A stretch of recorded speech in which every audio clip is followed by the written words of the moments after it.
welcome to the first ever StuCo podcast where we talk about school life and social life with guest stars such as teachers and students.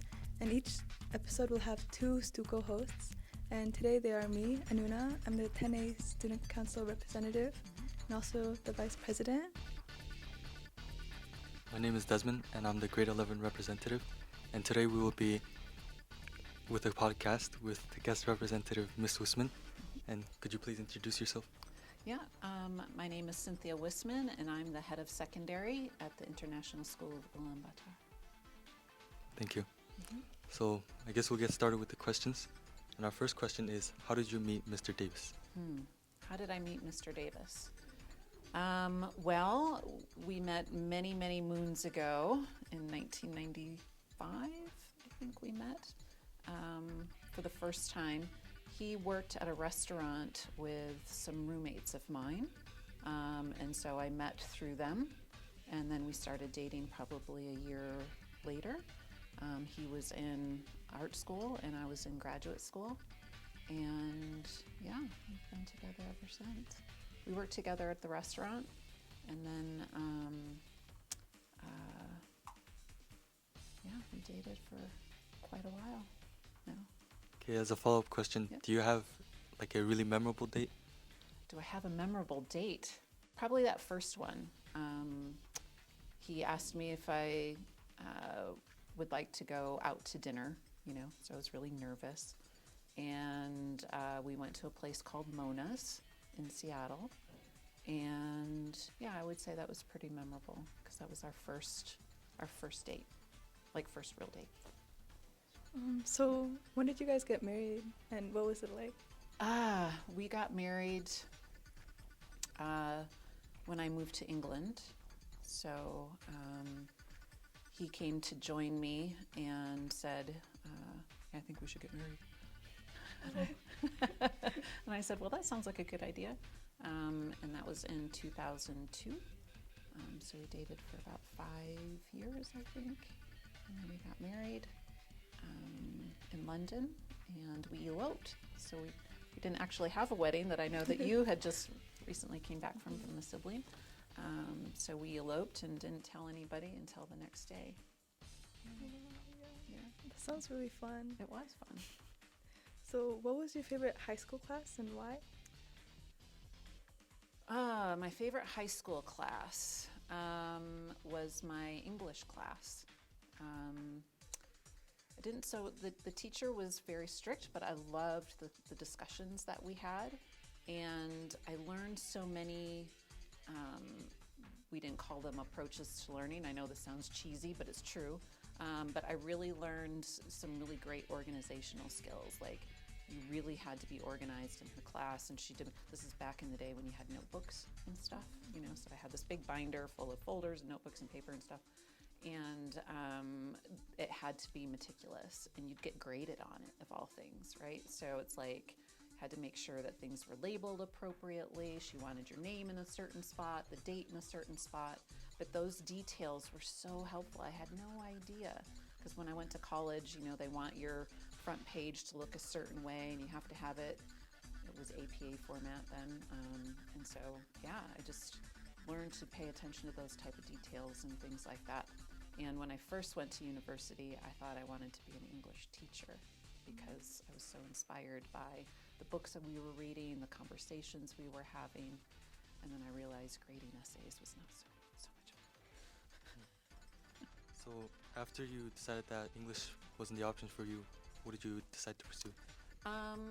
I took a lot of psychology classes, and so I changed my major from being like in an English teaching degree, and I focused more on psychology and philosophy and sociology. And I ended up graduating with a bachelor's in psychology and a minor in philosophy. Okay. Move on to the next question. So what was your least favorite class and why? My least favorite class was probably physics. I took it in my senior year, so I wasn't in the IB program, so I didn't study something for 2 full years. I got to college. But I didn't like physics because I tended to gravitate more towards like the liberal arts, I guess, kind of like the English, humanities, psychology, which is a science, but it's a social science. I liked biology. That really resonated with me, but physics, I just really didn't have any interest in it whatsoever. I ended up dropping the class my senior year, not because I couldn't do it, but I just didn't like it. And so I ended up enrolling as a 12th grader to the community college that was near us, and I took an English class and a psychology class. So I got college credit and high school credit for those. And so that was much more meaningful to me than what I liked to do. Wait, was there a physics topic that was like especially hard? I don't really remember, to be honest. I was thinking about that today, and I was thinking, for some reason I remember like a word problem of like if a train is going this fast in one direction and another train passes it, blah, blah, blah, but I couldn't remember if that was in my physics class or not. But I remember thinking, I don't really care. I just don't really care. That's not relevant to me whatsoever. So, yeah, I don't really remember. So you take physics, right? Do you relate to any of that? So I've definitely seen that train question before. Okay, good. That is physics. It is physics. And it was pretty hard, so Yeah. I understand why. Yeah. Well, see, I still remember that question then. It's really impressive. Yeah. Yeah. So It's funny. how did you end up becoming an IB school principal? Well, I always knew that I wanted to work in schools since I was a little kid. My mom worked in a school, and so we'd walk to school every day when I was really young until I took the bus to a different school. But so I always knew that I wanted to work in a school. And then when I got my graduate degree in Seattle, I was a school psychologist and a school counselor. And one of my biggest fears was working in the same job for like 30 years, like my parents did. They worked at the same school, or my dad worked in the same company, and they were there forever. And it just didn't seem like things changed a lot. And so that's why I went to Seattle from where I grew up. And then I worked there, and when I was in university or in my graduate program, there was a woman who was in my same program who grew up overseas. And I was like, whoa, that's cool, like you went to school there? And so I learned about international schools from that person. And I was like, do they have school counselors there? She's like, yeah, they're like normal schools, So that kind of lit a spark. And then one of my friends who was a roommate, also kind of how I met Mr. Davis, was one of his high school friends, was my roommate for a while. And he grew up in Hong Kong and went to an international school there. So I learned more about the international school system. And so then I started doing some research before I graduated with my advisor and looking at how do you get jobs overseas. And as soon as I got some experience at my school where I had an internship,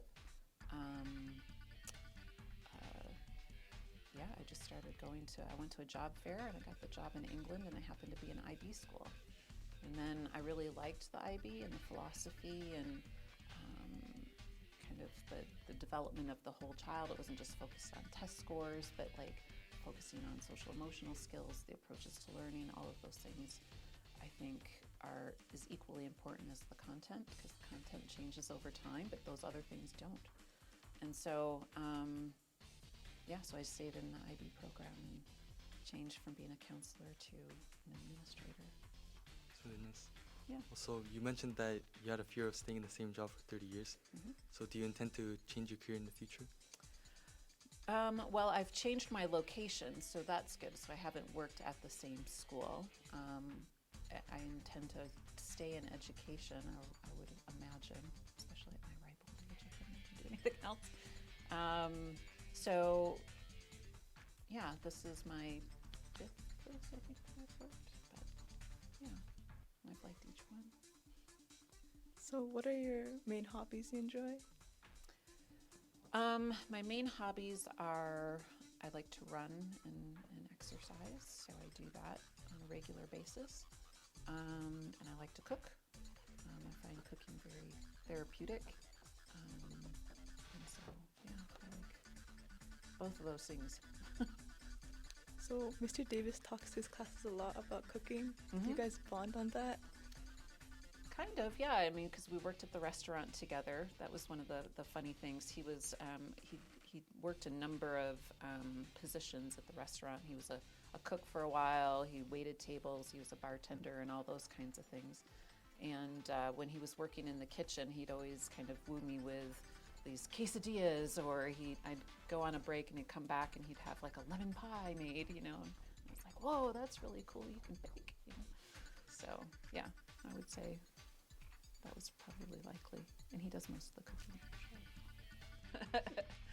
Good answer. What is your favorite food? I never get tired of Thai food. I love Thai food. I like spicy food. Yeah, I would say Thai food I don't get tired of. But a comfort food, I would say, is probably more Italian, like pasta and stuff like that. Like, it's kind of my go-to comfort food. A good macaroni and cheese is always good for the soul. So. That is true. So you talked about liking Thai food, and did you teach in Thailand too? I did. Yeah, so what countries have you taught in?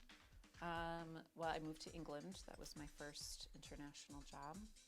And then from there, I went to Thailand. And that's where I moved from being a counselor and a psychology teacher to an administrator. So while I've kind of worked in education, I've worked in different roles, which is also kind of nice. You know, it's not the same all the time. So that's when I moved into being an administrator role, when I moved there. And then I moved to Peru, and I was in South America for a little while. And then I moved to India and lived in Mumbai, and then I came here. It's very interesting. Mm-hmm. So back to the topic of food. I wanted Okay. to know what your favorite dessert was. My favorite dessert? Well, it's probably evolved over time. Mr. Davis's favorite dessert is probably an upside down pineapple cake. Yeah.